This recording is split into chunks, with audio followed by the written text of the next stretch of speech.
छोटे छोटे हैं और बड़ी बहन के बाल बड़े बड़े हैं, है ना। मेले से ये दोनों टोपी खरीद के आती हैं। क्या खरीद के आती हैं? टोपी। तो जो छोटी की टोपी लाती है वो यहाँ से पहन लेती है अपने ऊपर। ये टोपी पहन ली छोटी ई ने, और जो टोपी बड़ी ई लाती है वो अपने पीछे से इस टोपी को पहन लेती है। ठीक, तो अब इनकी पहचान क्या हुई? जो छोटी ई है वो अपनी टोपी हमेशा आगे डंडी ऊपर टोपी पहनती है, ठीक है। और जो बड़ी ई होती है वो क्या करती है? अपनी टोपी हमेशा पीछे से पहनती है। फिर एक दिन क्या होता है, कुछ हमारे जो वर्ण होते हैं क से ज्ञ तक के, ये लोग सोचते हैं चलो हम लोग भी चलते हैं ई के पास और उनसे टोपी ले लेते हैं उनकी। तो क्या होता है, सबसे पहले यहाँ से क भागता है। क है वो छोटी ई के पास जाता है और कहता है छोटी अपनी टोपी हमें दे दो।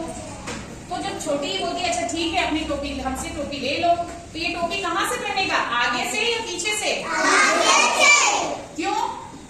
क्योंकि इसने तो छोटी ई से मांगी है, तब इसने टोपी ली और आगे से इसने पहन ली। तो अब ये कब क्या बन गया? क्या बन गया? अब ये कब बड़ी ई के पास जाता है और बड़ी ई से कहता है बड़ी ई अपनी टोपी हमें दे दो। टोपी यानी मात्रा, अपनी मात्रा हमें दे दो। जो बड़ी ई होती है बोलती है अच्छा ठीक है ले लो। बड़ी ई ने दिया और ये कहाँ से पहनेगा? आगे से कि पीछे से? वेरी गुड, इसने लिया और पहन लिया। तो जब इसने बड़ी ई की मात्रा ले ली, बड़ी ई की टोपी पहन ली, तो ये क्या बन गया? वेरी गुड, क्या बन गया?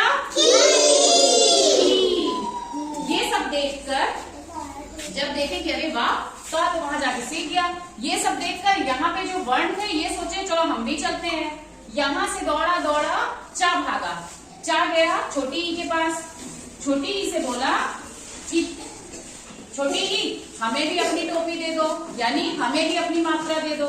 छोटी ई ने कहा चलो भाई तुम भी ले लो। तो छोटी ई ने चा को भी दे दिया। तो मात्रा कहाँ से लगेगी? आगे से या पीछे से? Very good. तो छोटी ई ने अपनी मात्रा इसको दे दी। तो ये क्या हो गया? वेरी गुड, क्या हो गया?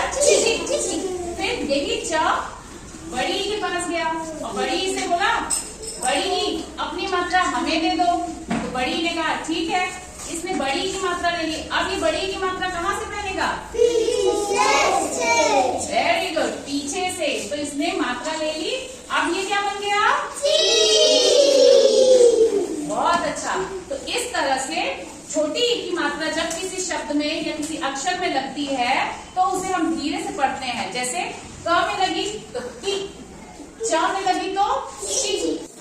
और जब किसी भी अक्षर या वर्ड में बड़ी ई की मात्रा लग जाएगी तो उसे हम जोर से पढ़ेंगे। जैसे क पे लगी तो हम क्या पढ़ेंगे?